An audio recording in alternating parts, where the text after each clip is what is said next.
Baba told me this was the best game ever. I don't know, I'm still liking Starfield. Let's talk about capacitors.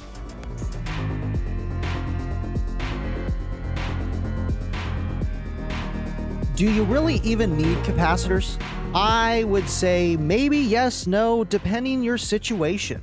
And what do capacitors really do? The one thing they don't do is replace a battery. They can be able to discharge a lot more than a battery normally could. But having capacitor in the name, they don't really have much capacity. So what do they do other than that? To keep things kind of simple, what capacitors do is literally store voltage close to or around the charging voltage of the alternator of your car. A battery really doesn't do that. Now, if you have a lithium battery and it's charging higher, then that's a different situation. But for your normal user of 12-volt car audio, AGM, lead acid, and stuff like that, this is what this is going to pertain to. So we already talked about how a capacitor stores power, not much of it, but it can discharge a ton. So is it really helping with my voltage? It's a yes or no question. I've been doing a little bit of reading, and to keep things simple, an amplifier doesn't always just draw current of what you see on a meter. But to try to keep this at eye level so that you understand, sometimes amplifiers will draw a little bit more current than you see on a meter. That's an averaging. Now, this is for split milliseconds that it could be higher than what it's actually pulling that you see, because it's an average. So what does a capacitor do? It helps with that. It helps with that quick instantaneous pull of power that your batteries, just normal batteries, can't discharge quick enough, and your voltage is going to tank for a millisecond. Is that important?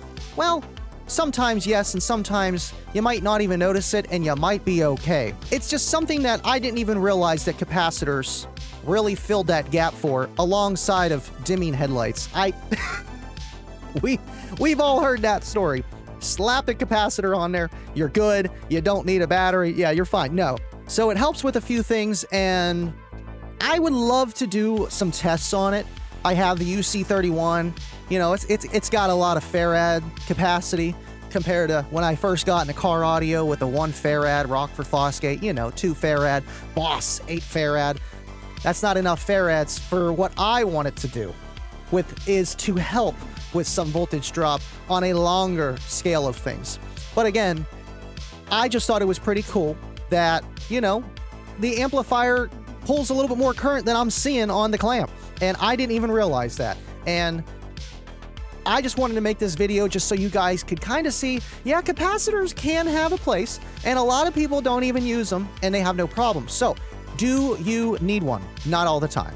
Most of the time, you probably won't even need it, as long as you have enough alternator power and you don't mind a little bit of voltage drop, and you have your stuff properly sized. You have a big enough battery, a big enough alternator with the amplifier that you're running, and everything that considers. So thank you guys for watching. See you on the next one. Stay living loud.